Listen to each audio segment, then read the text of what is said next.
Welcome to This Week in Morgan County. I'm your host, Russell Mokhiber. Our guest this week is John Case. John is with the Winners and Losers radio program in Shepherdstown, West Virginia. John, thanks for coming in. I'm delighted to be here, Russell. Before we get into Winners and Losers, let's get into John Case. Give me John Case in a nutshell. Where were you born? Where'd you grow up? What'd your parents do? I was born in Kentucky. I was raised in Arlington, Virginia, and I went to a whole lot of colleges and universities, and I spent about half my life in the labor movement and half in software. And I'm retired now from Microsoft. Was my last expedition, you might call it. And I've been doing this radio program for about going on 10 years now, mostly at WSHC, but now recently with our new independent Eastern Panhandle Community Radio program, which is broadcasting on www.enlightenradio.org. Or you could just type Eastern Panhandle Independent Community Radio into Google, and it will pop up. You'll get there. That's right. Or on Facebook. We have Epic, John Case, right, any of those, Winners and Losers, any of those will get you there. No, that's right. Okay, and so it's been an interesting journey in community radio. We've had a lot of fun, involved a whole lot of people in it. It became, I think, kind of a burden to the college to manage such a thing because, you get a lot of people involved and a lot of energy, and that creates a management problem, ultimately. I mean, it does. There's no question that having all kinds of diverse political voices, for example, on a program or a network or a station, you're going to get calls, okay, from partisans, regardless of what you do, actually, once you sort of walk into that. And then you got to, it requires a certain amount of management or a willingness to do it. And, we ran up against that ultimately runs up against resources, I think. Maybe other you were on resources. WSHC for 10 years. Almost, yeah. Almost 10 years, yeah. And then you were not on. Right. And actually, we wrote a story about it, talked to a lot of people, and came to the conclusion that there was some political pressure to get you off. Give us your background as to what you thought, where that came from. Oh, it came, we've had complaints that have come in over the years, actually. They've been mounting, I would say, since the last legislative session. And of course, on the program, we have encouraged partisan programming, okay? And actually in the station, we encouraged it, all right? Because we felt that it was very difficult to get into these issues without and maintain a kind of, even-handed approach. And we thought that, digging in and getting the legislators in, and for example, we set up a picket line sponsored or co-sponsored by the Labor Beat program, which is our Thursday program, against the delegate householder's business, all right, where he had advocated, of course, cutting the pay of state employees, including Shepherd University employees, through this additional contribution to your insurance plan, and had insulted them repeatedly in various interviews, saying that, why don't they get a second job? And so we went out and applied for a job at his location where he had said he wanted a HVAC person. And we're met by his wife, interestingly. But who's a school teacher? I understand that she is. She was terrified. She thought there was going to be some terrible labor dispute. I wondered why he, used that as his proxy. I guess because she's a teacher. Yes, because she's a teacher. But in any event, so I think he, there were, once that happened, and in this season, we got an increased number, and I have no direct evidence, but we have a list of suspects that our program is going to investigate. Let's put it that way. Now let's talk about winners and losers. Yeah. So there are sub-shows, like you said, there's a show called Labor Beat. We have 5 different shows right now, and of course, with the new network, we're going to be able to expand in lots of different kind of programming. But we have a poetry show on Monday. We have, which has been covered 230 some different poets. Janet Harrison is my good friend and who organizes that pretty much. And then on Tuesday, we've had a long-running Occupy program that started out with right in the middle of the Occupy movement, actually. Lots of folks from Martinsburg that were holding some kind of vigil there at King and Queen, and folks from Shepherdstown, Shepherd University. So that program went on. Well, it's what's there now is sort of the legacy of that program, which has involved, lots of different kind of iterations through it. Wednesday, we had my good friend and Dr. Zaki McGill, who's a psychiatrist. We started the Are You Crazy program because we were trying to do a Dr. Phil in a not way, basically. So he's been very active on health programming. We've done a lot of programming with respect to addiction. That was one of his specialties. He's one of the founders, actually, of a San Francisco public clinic for homeless people, psychiatric care for homeless people, and a very strong advocate of that. We have lots of health officials and professionals and just regular workers in local hospitals that have been, and local clinics and hospices that have been participated in that program. And then on Thursday we had the AFL-CIO, and we have sort of a partnership. We call it Labor Beat. And I would say that's been the most concentrated political show in many ways because John Christensen, my co-host and good friend, has been, as acting as a lobbyist a little bit, kind of both for the solar power industry and I think the labor movement, although I think his relationship with the labor movement was informal, except that he's an officer, like I am, of the Eastern Panhandle Central Labor Council. Nonetheless, and he's also a labor guy. He came through what, shipbuilding? No, he's a marine engineer. Marine engineer. Yeah, sure, yeah, and retired and living on a decent union pension, okay? But anyway, yeah, so we had that program. We had lots of legislators. When John was down in the Charleston, I think we had more legislators than West Virginia Public Radio. Really, every week was great. But of course, except for a couple of Republicans that are interested in talking to me, most of them were Democrats, okay? Now I have a good friend, Walt Pellish, who's the Republican, very ill right now, but county commissioner. And I actually in Jefferson County. In Jefferson County, and I actually don't mind talking to Riley Moore. Okay. And Ronnie's who? Who's running for state delegate against Ron Snyder in Jefferson County as well. So, and there's a couple of other folks that, but it's been mainly partisan stuff. Okay, all the way through, and that's what. And I got the idea fundamentally, I'll just set it right out, from listening to Don Imus, years and years ago, who had, of course, some fatal weaknesses, but, racism being one. But he had a brilliant idea, I always thought, and that is to turn talk radio into a cabaret type of affair. Because people, if you listen to, I don't care what the perspective is, if you listen to somebody monologue, endlessly, whether it's Rush Limbaugh or whether, or for that matter, I can mention some liberal ones, even though they're my friends of mine, so I won't do it. But the same thing, on and on and on, the same line for an hour, okay, that kind of thing, and you don't have any back and forth, right? What happened to Imus, by the way? Because you're right. He's still broadcasting. Now that you meant, but he's what, Sirius Radio, or is he still over the air? Oh, I think he. Last I heard, he was on Fox's Financial News Network. Because now that you mentioned, he was on RFD for a while too. He was very popular on big stations in big cities all over the country. Oh, he had a gigantic audience for a while because, and he started to move his entire demographic toward where his advertisers wanted, which is white men. Because why? Well, they got money in their pocket. That's why you pick that demographic, and so he started to bring. But he brought comedians on, and he would do these things like impersonating variety of positions. He'd have candidates calling in, thinking they were talking to a real politician. Actually, they were talking to a comedian impersonating one, and get him to say, stuff that because.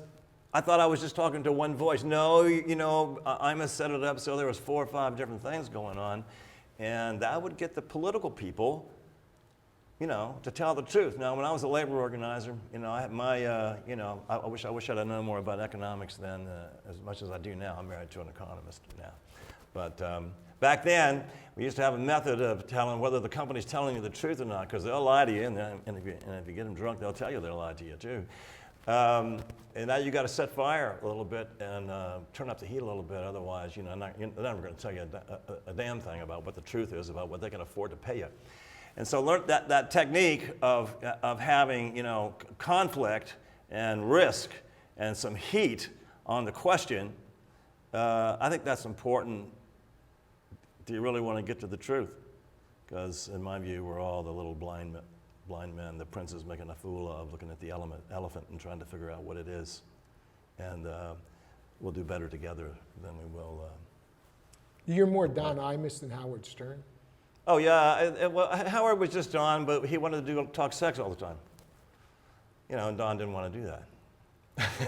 That's the other thing. But, Stern made a fortune out of talking sex every day and doing the same kind of cabaret radio. But I think it's the back and forth that gives people, the audience, a chance to test along with the other hosts or the co-hosts or the other talkers or players the ideas, and I think it helps people form their own opinions and voices better than just the blitz kind of thing. You have, from just taking notes here, 4 shows. You have poetry. Oh, the last show is Paris on the Potomac. That's with my good friend Karen Valentine, and that's on Fridays, and that's really just Shepherdstown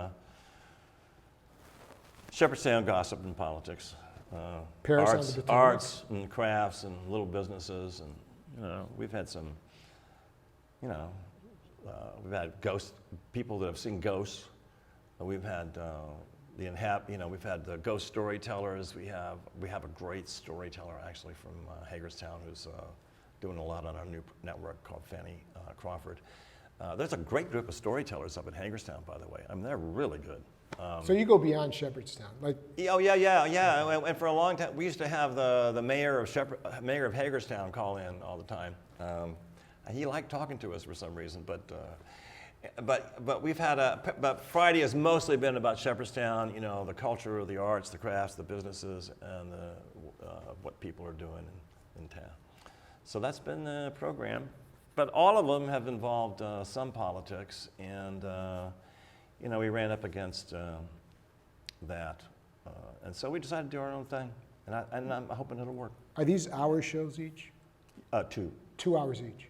Well, it's 2 hours each once a week? It's an hour and a half every day, but I'm in there. I play music for about an hour before then, so it's about a 2.5-hour show every day. How do you deal with the come here, from here issue? What's that mean?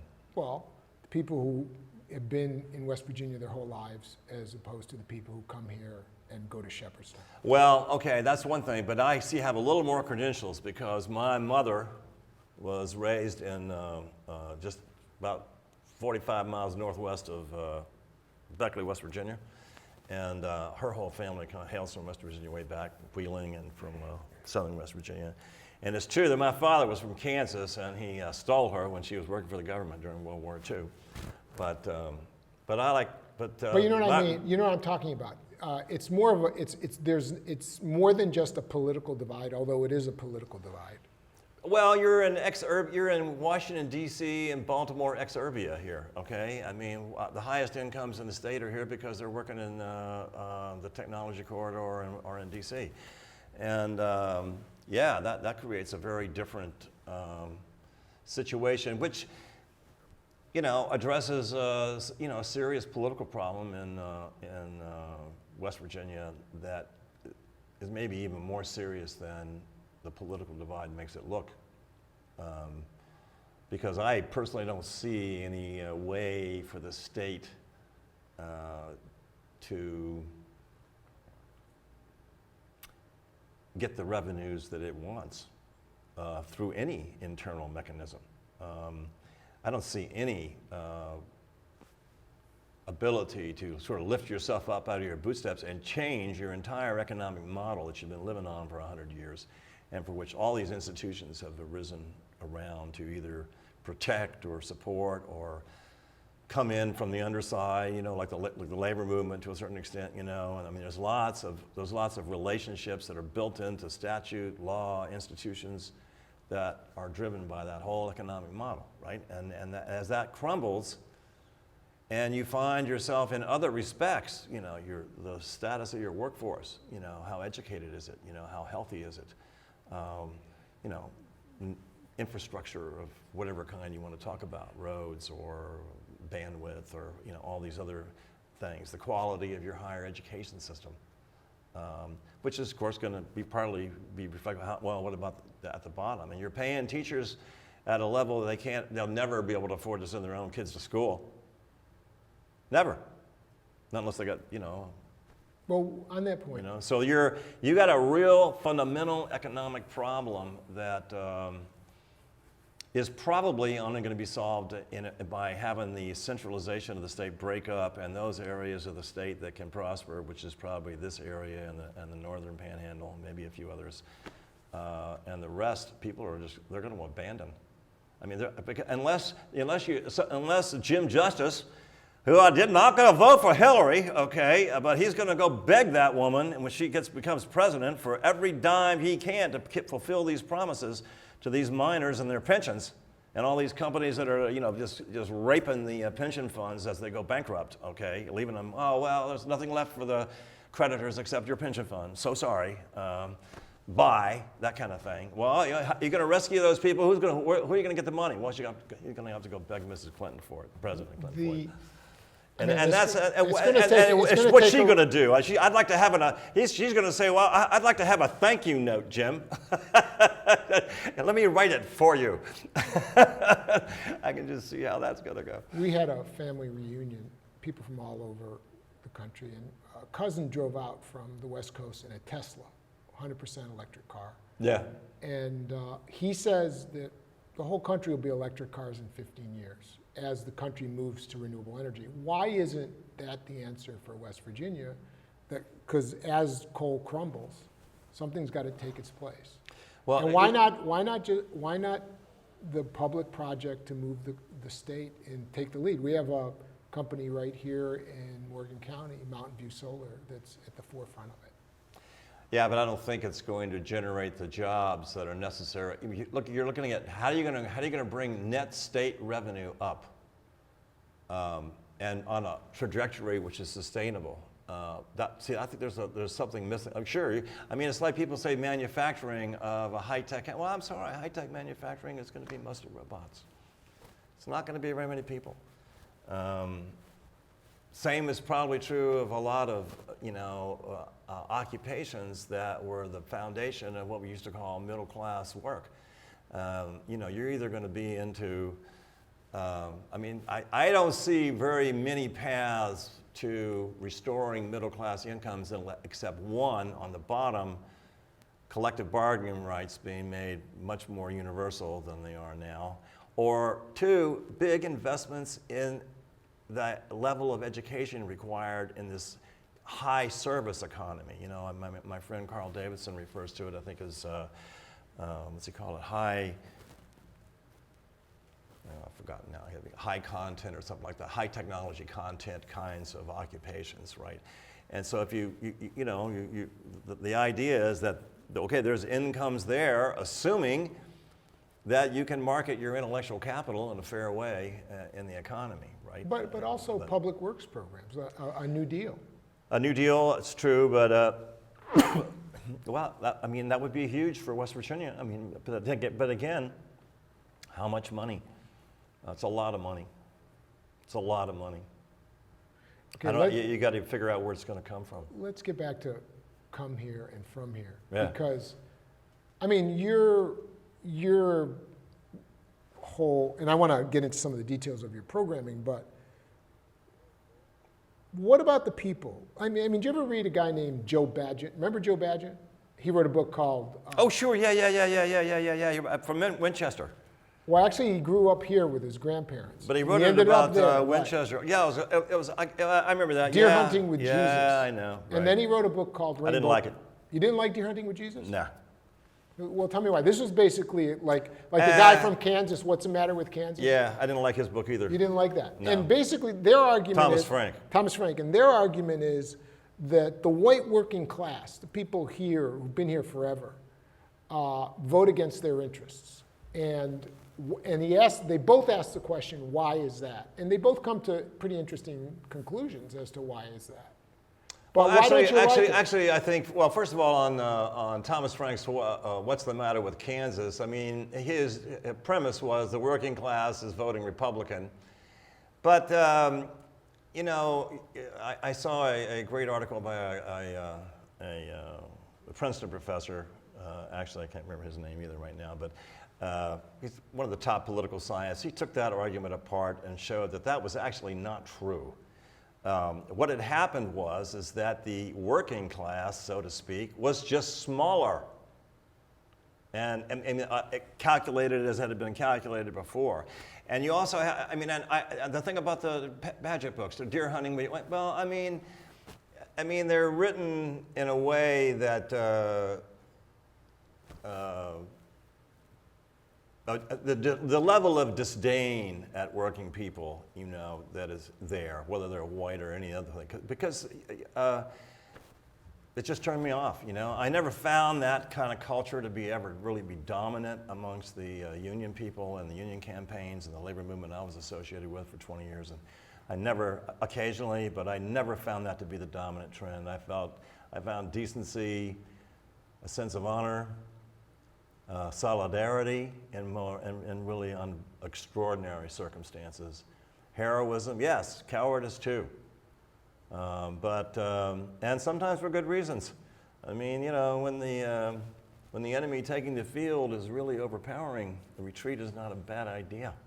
But I never saw, except as a very sort of minor trend, you know, the culture that Paget talked about. And so I don't know. Well, I I don't dig it. mean, Reagan Democrats, there's a I know a whole lot slice of- of America that went to Yeah, I know. the whole South used to be Democrat. and it's I'm not denying that there were, you know, remember the hard hats that used to march through downtown, was it Manhattan, against, for war, I mean, to support the Vietnam War at the time. I remember that at the time when there was a big hoorah about the whole thing. But, and it's true on some political questions where I think people are divided. I think if you stay on the money, I don't want to sound like just a broken record, but I've always found that if you stay on the money and that people can be educated on this and that they will see that certain points of view, you know, are costing them. But you got to talk to people. I mean, you got to have that kind of conversation, you know.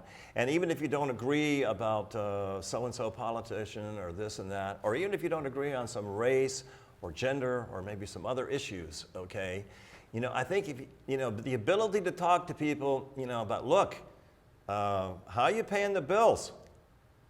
You know, how are you going to get your kid to school? You know, if you have a divorce, right, and you have no services in your family to reconcile each other, I mean, how will you ever play a role in that family again, you know? And you'll walk away with that. It'll be a bone that sticks in you for the rest of your life, right? That you were unable, you failed there, you failed here, you failed there. You used to have a decent paying job, now you got something less, you know, you're not able to keep your promises. And I think that, you know, I'm not going to apologize. I happen to agree, for example, with Mrs. Clinton's remark a couple days ago that some of these attitudes are deplorable. Well, that's not what she said. She said half of all the Trump supporters are deplorables. Well, you know, when it comes to certain kinds of racial things I've seen at the thing, she might be right, okay? I don't know, you know, but regardless, and I think it's okay to tell somebody that is exploiting the race question, I'm sorry, pal, but your behavior on that issue is deplorable and is going to cost you and me both. You know, and let me spell out what it's going to cost you. You know, do you really want to pay your dues, you know, for that privilege of insulting somebody? And I think, you know. Do you feel uncomfortable in our last minute? Because you've raised Hillary a couple times. Do you feel uncomfortable supporting a candidate who supported these trade treaties and who's a war hawk and supports the military-industrial complex and Wall Street and all that? Because you were a Bernie guy, right? I am a Bernie guy. You're a Bernie guy. I So know do you Bernie. feel comfortable? I mean, you say she's going to win. The polls are like a dead heat. I don't believe those tell us. polls. I believe my personal belief is that Trump is running to lose, and always has been. He doesn't want to be president. No, he wants her to be president, and he's going to see to it. Because they went to his wedding. He's that played. famous I picture. believe that Donald Trump has played a jerk professionally for 30, 40 years, and it's worked for him, and he knows how to play that. You know, I don't think he's an idiot. I don't think he's insane, and I don't think he's a moron. Okay. My only explanation is that he's acting on behalf of someone to destroy the Republican Party as it existed, and to see to it, if possible, that whoever Hillary Clinton gets elected with enough of a majority to govern. Because I do believe there's a movement in this country, even among the very wealthy and some former very hard-ass Republicans, that this position about where the United States government cannot govern, you know, is stuck in the mud and can't do anything, you know, I think there's a shift that says that is not a good thing. And so I don't know, I'm not proposing a conspiracy theory. I'm just saying there are all these forces at work that are, I think, are very smart, and even some very powerful people are trying to say that this is not headed in the right direction. Now, if you want to ask me about my position on trade, you'll find out that I don't agree with Bernie on trade. And see, I think the whole thing about trade deals is a red herring. You know, Well, you know what? We're gonna if have you want to get into that, we'll do it later. Maybe another program. We'll do another program. Winners and Losers Radio. Yeah. Eastern Panhandle, Independent Community Radio. Type any of that. You'll come up with That's John right. Case. That's right. Thank all right, you for buddy. joining us. All right, and we'll thank talk you for again. watching This Week in Morgan County. All right.